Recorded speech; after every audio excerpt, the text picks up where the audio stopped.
Olá, alunos. Estamos aqui com a disciplina Desenvolvimento de Líderes e Motivação. O professor Ronaldo vai estar conversando conosco sobre esse tema e nós deveríamos falar nessa primeira fase sobre por que discutir a liderança. Nós vamos falar um pouquinho sobre motivação, nós vamos falar sobre análise transacional e motivação e vamos falar sobre as teorias de Maslow, Herzberg e MacLean. São coisas controversas e eu vou repetir isso várias vezes para vocês. Nós não temos a pretensão de esgotar o assunto nessa conversa, e sim levantar dados para que você possa pesquisar, para que você possa crescer no seu bônus. Não vou me alongar mais. Professor Ronaldo, por favor, assume a bola aí. Olá, professor Falcão, é um prazer imenso estar aqui com você, estar aqui com os nossos alunos, né? Sobretudo porque o professor Falcão é um especialista, eu diria, nos temas que nós vamos tratar aqui. Então, a responsabilidade minha é muito grande, a gente tem vários modelos, vários temas para serem tratados, e eu vou aí, na medida da nossa exposição, na medida do possível, contar também com o apoio sempre perspicaz e inteligente do professor Falcão. Logo mais esse material estará disponível, já em breve, né? Está disponível para você aí, você já tem contato com o MediaBook e em breve terá contato com seus colegas, ou já está tendo com seus colegas e com a tutoria também. Então é bom lembrar isso, que o curso de pós-graduação à distância, ele se prolonga, né? Ele vive na internet sem as amarras de tempo e de espaço, ok? A gente tem aqui um overview, uma visão geral sobre o material. Acréscimos são feitos, são produzidos sobre o material, até mesmo algumas críticas acabam aparecendo, que torna a transmissão, ou melhor, a nossa gravação da nossa videoaula, algo a mais, né? E não simplesmente uma repetição do mero conteúdo, ok? Então eu me coloco aqui como um representante do editor da disciplina, da pós-graduação, também como um aluno crítico em relação à matéria e um debatedor aqui juntamente com o professor Falcão. Vamos lá então? O primeiro passo importante que a gente tem que tratar é a quantidade, né, de publicações que nós temos sobre o tema da liderança. Então existem milhares de livros sendo publicados sobre liderança no Brasil e no exterior, né? Salvo engano, me parece que na área de gestão é o tema que mais produz livros nos Estados Unidos hoje. Suspeito, desconfio que no Brasil também. Então todos querem saber mais sobre liderança, todos querem desenvolver temas sobre liderança com finalidade de se conquistar melhores e maiores resultados nas organizações, ok? Então se você fizer uma pesquisa rápida no Google, e eu tive essa paciência, essa curiosidade, olha o que você encontra, vamos dar uma olhadinha. Você tem aqui mais de 30 milhões de links sobre liderança no ambiente virtual no Google, né? Então imagina, se a gente fosse ler cada um desses links durante 1 minuto, quanto tempo a gente levaria para pesquisar liderança no próprio ambiente Google. Então, para evitar esse enorme esforço e talvez com ganho não compatível, né, com todo esse esforço, a gente tem um trabalho de um editor de disciplina que filtrou, que selecionou os principais modelos e que nos trouxe até aqui a esse debate, tá certo? Então, por outro lado, né, essa ideia dessa enorme quantidade de publicações também nos leva a pensar não só na importância do tema, mas na quantidade enorme de modelos e dos recortes que tem que ser feitos para a gente levar a discussão adiante. Então, vamos nessa caminhada, não é isso, professor Falcão? Algum comentário sobre isso, professor? Não, a grande observação sobre a conceituação da liderança, e foi uma coisa que eu observei dentro do trabalho que foi desenvolvido aqui pelo professor Edson e também pelo professor Ronaldo, é a caracterização da liderança enquanto estrutura dependente efetivamente de um líder. A liderança não é uma coisa que ela consegue persistir sem um verdadeiro amparo. Então, o desenvolvimento do líder, eu acho que é o grande segredo do desenvolvimento da liderança. Faz sentido o que eu estou falando, professor? Eu acho que faz total sentido, professor Falcão, sobretudo porque o pensamento moderno sobre liderança é de que o líder deve se preocupar com o seu sucessor, não é? Então, pensar no desenvolvimento de líderes é parte do pensamento sobre liderança, sem dúvida. Pois é, a liderança precisa do líder. Nós vamos trabalhar o líder nesse nosso diálogo aqui. Então, vamos lá. Dando sequência, né? 2 pontos de partida aqui. Eu fui buscar também no senso comum, digamos, né? Naquilo que os dicionários nos dizem sobre motivação e sobre liderança. Então eu vou ler sobre motivação num dicionário que não é ligado à área da administração, é um dicionário comum desse que a gente tem contato aí no dia a dia, né? Então, o dicionário da língua portuguesa, motivação, o que é? O ato de motivar, exposição de motivos, uma espécie de energia psicológica ou tensão que põe em movimento o organismo humano, determinando um dado comportamento. Sociologicamente, é um processo de iniciação de uma ação consciente e voluntária. Então, essas são algumas definições do dicionário, não ainda no mundo corporativo, nas teorias da administração, sobre o que é motivação. Vamos dar sequência e entender mais sobre liderança, do ponto de vista do dicionário, ok? Como ponto de partida do nosso debate aqui. Quem é o líder, né? É a pessoa que exerce influência sobre o comportamento, pensamento ou opinião dos outros. Pessoa ou entidade que lidera ou dirige. Chefe de um partido ou movimento político.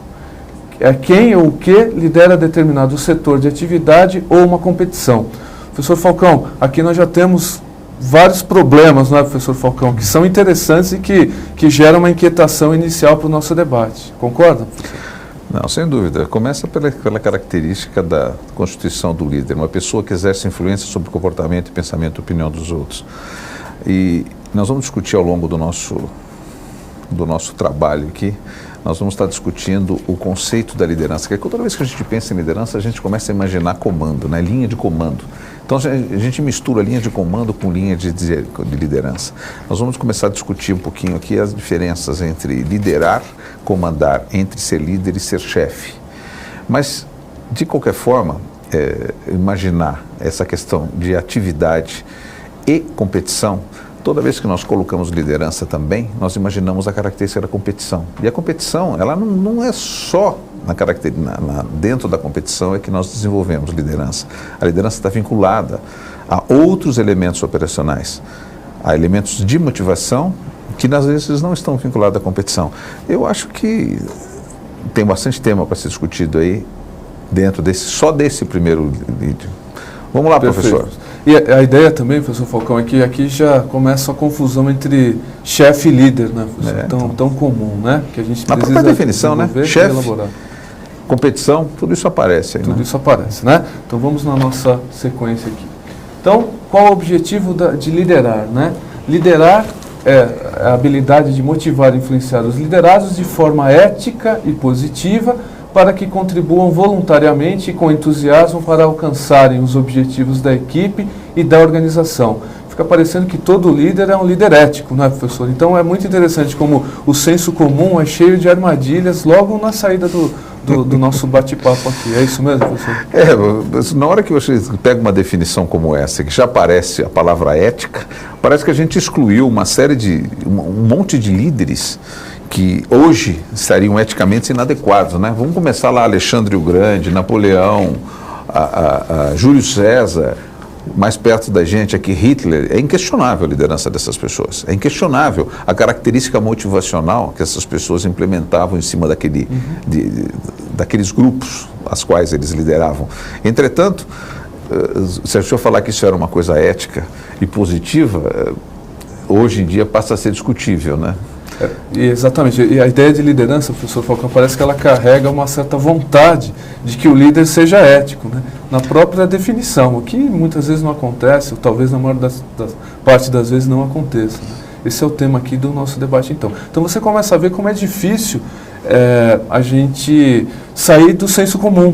Porque o senso comum nos confunde liderança com chefia, o líder com chefe. E já nos diz que o líder, ele é ético na sua essência, né? Só que toda a modelagem teórica, né, a respeito desse tema nos diz que não é bem assim. Existem muitas variáveis no entorno dessa discussão, ok? Então vamos na sequência. Por que discutir liderança? Olha, isso também seria muito fácil da gente explorar, debater, etc., né? O país vive um momento novo, o Brasil almeja aí ser a 6ª potência do mundo, a gente tem aí o planeta quase todo, né, se voltando para o Brasil. Eu li ontem, professor Falcão, que é até uma informação muito curiosa, né, que hoje você tem mais pessoas saindo da Espanha e vindo para o Brasil do que entrando na Espanha. Então agora os governantes brasileiros começam a colocar restrição na entrada de espanhóis no território brasileiro. Então é só um exemplo, né, de como o protagonismo do Brasil começa a demandar lideranças, né, ou ações de liderança cada vez mais urgentes e necessárias. Ok? Bom, então vamos lá. O líder é um catalisador de talentos, um facilitador de interações sociais em grupos e equipes. Bom, acho que essa frase ela fala por si mesmo, né? Catalisar talentos. Isso quer dizer que o talento existe, mas ele está adormecido. Você enxerga dessa maneira, professor? Aquele que consegue enxergar o talento das pessoas, porque o líder faz um pouco mais do que isso só. Ele enxerga os talentos das pessoas, que nem sempre outras pessoas acabam enxergando, e coloca a pessoa naquele lugar onde ela pode, de fato, desenvolver o talento. Gera condições para que o talento venha a aflorar em cima de toda a operação que é devida. É colocar cada pessoa no seu lugar. É aquele técnico do time que define o goleiro, o lateral direito, o central. E quantos técnicos já pegaram os verdadeiros zagueiros, transformaram em volantes, pegaram volantes e viraram zagueiros, centroavantes que viraram goleiros, goleiros que viraram centroavantes. Quer dizer, enxergar esse talento, gerar condições, criar um ambiente é uma função específica do líder. Isso, no fundo, isso é catalisar talentos. Porque o mundo é muito mais fácil, como se faz por aí hoje, trocar as pessoas, né? A gente começa a trocar as pessoas. Esse cara não funciona, troca, vamos trocar as pessoas. A capacidade do líder nato é fazer com que as pessoas sejam colocadas e adequadas àquilo que de fato fazem, catalisando aquele talento escondido. Acho que é isso, né? E há inúmeras situações em que sem o líder simplesmente a coisa não funciona, né, professor? Tem um filme muito famoso, tem muitos filmes sobre isso, a gente vai ver inclusive um trechinho de um deles daqui a pouco, que diz o seguinte, aliás, o filme chama-se Ensaio de Orquestra. Então é a história de uma orquestra que de repente renuncia à figura de um maestro. Aí você pode imaginar o que acontece com uma orquestra quando não há um maestro. Ele não toca nenhum instrumento, mas sem ele ninguém toca nada direito. Seria por aí, né? Sem dúvida nenhuma. Uma orquestra sem o maestro, e o maestro, na verdade, ele toca orquestra. Exato. Ele não toca nenhum instrumento, de fato, ele toca orquestra, né? Ele tem uma figura importante. É o coaching, né? É o técnico, é aquele cara que vai fazer com que cada uma das pessoas apareça no momento adequado, da forma adequada e com o seu talento efetivo, né? Muito bom. Existem modelos teóricos que permitem preparar novos líderes e desenvolver noções melhores sobre os significados da liderança. Só que na sequência vem uma questão, que eu acho que ela é um pano de fundo, né, de todo o nosso debate. É possível criar líderes? A liderança é nata ao indivíduo? O indivíduo nasce líder ou ele se torna líder? É possível estudar para ser líder? Esse é um tema bastante rico de ideias possíveis, aí de discussão também. A pergunta melhor é a seguinte: será que há alguém que não seja líder em algum momento? Será que há? Será que todos nós, em algum momento, nós estamos na frente no processo de liderança? Quem que manda na casa no dia daquele jantar fantástico? Né? É o pai da família, aquele que paga a conta da casa? Será que é? Será que não é quem está responsável por fazer a comida? A característica, que está fazendo aquela coordenação, em algum momento o processo de liderança aparece. O processo decisório pessoal seu passa por uma avaliação que passa por liderança. Quando você considera dados, estabelece um procedimento que deve ser seguido por você e por mais alguém, você estabeleceu um processo de liderança. Até porque você está levando essa pessoa com você. Tudo isso para dizer o seguinte: eu fujo muito daquela ideia de que eu não sou líder. Eu nasci para trabalhar no back-office, eu sou... Não, isso, na verdade, obviamente, existem os líderes carismáticos, aquelas pessoas que têm o talento, inclusive, de atrair outras pessoas. Mas o processo de liderança é um processo que passa por aquilo que você falou. Ele passa pela catalisação de talentos, ele passa pela gestão de grupos, ele passa por levar pessoas a algum lugar que ela não queria se fosse sozinha. Perfeito. Aliás, é uma bela forma de definir liderança também essa, não é? Muito bom. Na sequência, então, nós damos um encaminhamento à nossa discussão e vem a questão que já, inclusive, mencionamos, né? Líder ou chefe, eles não são sinônimos. Eu tive uma líder, professor Falcão, que uma vez foi chamada de chefe e ela respondeu dizendo que ela não era índio para ser chefe. Quem tem chefe é índio. Algum comentário, professor Falcão? É curioso isso, né? Porque a confusão é grande também. Porque o problema da chefia é que a liderança não é uma coisa imposta, é uma coisa adquirida. E a chefia é uma coisa quase que sempre imposta. A partir de hoje, o fulano é o chefe daqui, ele é o que manda aqui. Então é um processo de designação. A liderança não é esse processo. A liderança é um processo de aquisição de oportunidades. Ele é um processo de construção. Ele nasce dentro do meio onde a pessoa está e não necessariamente é influenciado por alguém de fora. A partir de hoje você vai liderar isso aqui. Não, isso está errado. A partir de hoje você vai coordenar isso aqui, você vai chefiar, você vai comandar. Tudo isso é verdade. Alguém institui isso. Agora, você vai liderar, não dá para instituir.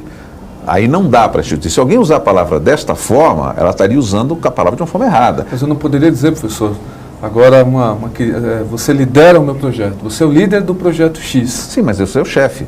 Está um usando chefe, como não líder. sinônimo. Então nós já estamos nos confundindo também, professor Falcão. O importante é dizer o seguinte, a liderança não é um processo de imposto. Eu não consigo enxergar como um processo de imposto. Você chame como quiser. Na verdade, chefe, comandante, líder. Ele é o líder do processo, ok. Quem é o líder do processo? Que é ele. Mas quem que resolve as coisas quando estão acontecendo? É ele. Tá, ok. O líder, o chefe pode ser aquele que designa, eu quero que você me assessore e, por favor, me ajude a comandar esse pessoal aqui para a gente fazer a pessoa andar. Eu sou o chefe e você é o líder. Perfeito. Eu acho que essas duas coisas subsistem juntas. Gente, a coisa mais importante de todo esse diálogo nosso aqui é que não tem coisa definitiva, isso aqui não é matemática. Nós não estamos falando de matemática nem de física. Nós estamos falando de coisas que envolvem pessoas. Pessoas envolvem controvérsias. E onde há controvérsia, há aquisição de conhecimento. É essa a nossa ideia. Agora, é inegável, professor Falcão, que o termo chefe é um tanto em desuso, né? Não se usa como se usava antigamente. Por exemplo, meu pai sempre foi chamado, considerado chefe de um departamento. Hoje em dia a gente mal ouve isso. E o CEO? É o quê? O CEO em inglês acabaria dando. O CIO, o CFO. Não, ele está em uso. Ainda em uso, mas em português ele caiu, pode-se dizer isso? Não, eu não sei se eu podia falar que caiu ou não caiu. O conceito em si, ele passa a ser agressivo para determinadas pessoas. Perfeito. As pessoas hoje estão repudiando um pouquinho a ideia de ser chefe. Eles de fato são responsáveis pelo projeto. Eu sou responsável pelo projeto, eu lidero esse projeto. A palavra liderança é uma palavra mais suave, apesar que ela passa por um processo de aquisição. Enquanto o processo o normal de chefia é um processo onde tem uma imposição. De outorga, né? De outorga, exatamente. Perfeito. Muito bom. O líder tem um sonho e é bem sucedido quando é capaz de disseminar esse sonho entre seus liderados. O sonho do líder deve ser o sonho dos seus liderados. É bonita essa definição sobre liderança também. O líder tem um sonho. O sonho é, por exemplo, a conquista de um resultado, ok? Não deixa de ser um sonho. E o liderado, ele tem que fazer parte desse sonho. É interessante também, professor Falcão, porque essa definição, se é que podemos chamar assim, ela questiona um pouco uma certa idolatria pela função de líder, né? No sentido de que a ideia da liderança, se a gente partir dessa ideia, é que ela se dissemine, seja compartilhada e que promova a liderança entre outros que até então não eram líderes. Faz sentido isso para você? Faz. O despertar das lideranças é um processo de liderança, né? Quer dizer, o sonho do líder deve ser o sonho dos seus liderados. Quer dizer, você imaginar hoje que você tem as pessoas às quais você, professor Ronaldo, admira. Quer dizer, ele tem um conceito de liderança arraigado dentro de você. Você começa a ler sobre essa pessoa, ainda que você não compartilhe efetivamente, mas você lê, você se interessa, você começa a participar. O sonho dele passa a ser o seu sonho. Quando ele consegue existir essa coisa, quando começar a existir essa corrente, na verdade nós estamos falando de uma liderança legítima, exatamente. Perfeito. Outra ideia, o verdadeiro líder forma sucessores, conforme conversamos há pouco, né? E eu queria só falar desse forma de sucessores. Veja aqui, o verdadeiro... essa frase talvez nem precisasse ser escrita, na verdade, né? Porque é uma coisa absolutamente normal e natural que essas coisas aconteçam. As lideranças pressupõem sucessão, porque a liderança não é uma coisa estanque. A chefia que é. A hora que entra o chefe, muda tudo. O chefe, o outro chefe era muito chato, todo mundo tinha que trabalhar assim. O outro chefe é menos chato, podemos trabalhar de uma outra maneira. A liderança não, a liderança é um processo que efetivamente constrói a sucessão naturalmente, pela própria forma, na medida de aquisição, porque aparecem os líderes, vão aparecendo as lideranças secundárias que também definem formas operacionais. Bom, me parece vai avançando, né? Me parece assim tão óbvio isso. Mas você ia falar sobre Spartacus? Exatamente, acho que é um momento bastante oportuno da gente assistir um trechinho de um filme muito bonito, um filme antigo, né? 1961, me parece, e tem aí uma menção à liderança que vale a pena a gente assistir, conhecer e depois voltar a conversar. Vamos lá? Marco Licínio Crasso, comandante da Itália. Pelo comando de Vossa Misericordiosa Excelência, suas vidas serão poupadas. Vocês eram escravos, e escravos permanecerão. Mas a terrível sentença da crucificação será descartada, sob uma única condição: que identifiquem o corpo ou a pessoa do escravo chamado Espartaco.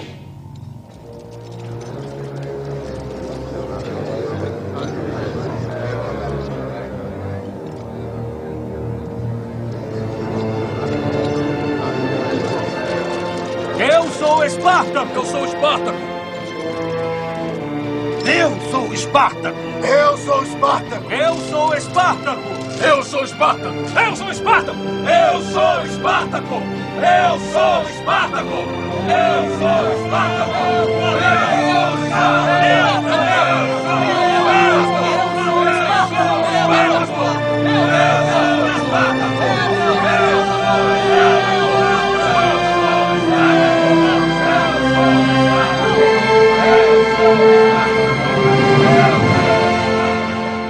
Bom, eu sou fã de carteirinha desse filme, de outros filmes desse mesmo gênero, mas para quem não assistiu o filme, não conhece a história, vou dar aqui um resumo bem rápido. Spartacus foi um gladiador escravo, né, um gladiador escravo em Roma, que conseguiu fugir, se libertar, mas porém ainda escravo, e arregimentou outros gladiadores e criou um exército que começou a ameaçar o poder de Roma. Esse exército resistiu durante um certo período e ao final ele foi destroçado, né? O que nós assistimos nesse trechinho desse filme é exatamente o final da história, onde eles voltaram todos a serem escravos romanos novamente, e ali existe um soldado romano que pergunta quem é Espartacus, né? No sentido de impingir aí o castigo ao próprio líder daquele conjunto de escravos, né, daquele exército. E aí você tem a reação inesperada do exército inteiro, dizendo: eu sou Espartacus, não, eu sou Espartacus, eu sou Espartacus. Então esse filme mostra claramente uma noção bela de liderança, no sentido de que o sonho do Espartacus gladiador se tornou o sonho de todos os soldados, né, de todos os gladiadores rebeldes, né, nesse sentido contra Roma. Só que tem um detalhe importante aí, né, professor Falcão? À medida que todos os gladiadores são Espartacus, todos vão pagar o preço de serem Espartacus com a própria vida.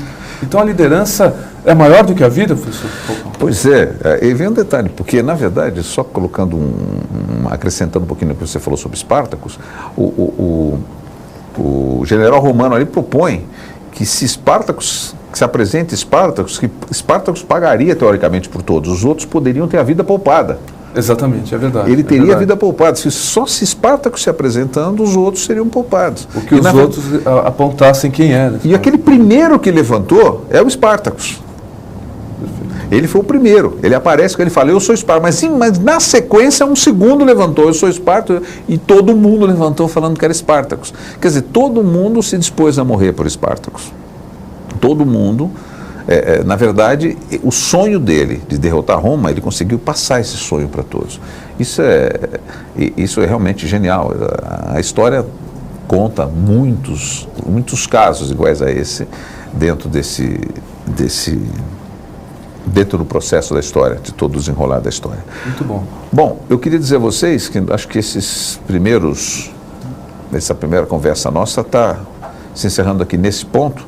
Eu quero que você continue a sua leitura aí e nós já vamos voltar daqui a pouco. Em algum momento da sua leitura a gente volta aí comentando mais, tendo mais sobre esse nosso diálogo, ok? Até daqui a pouquinho.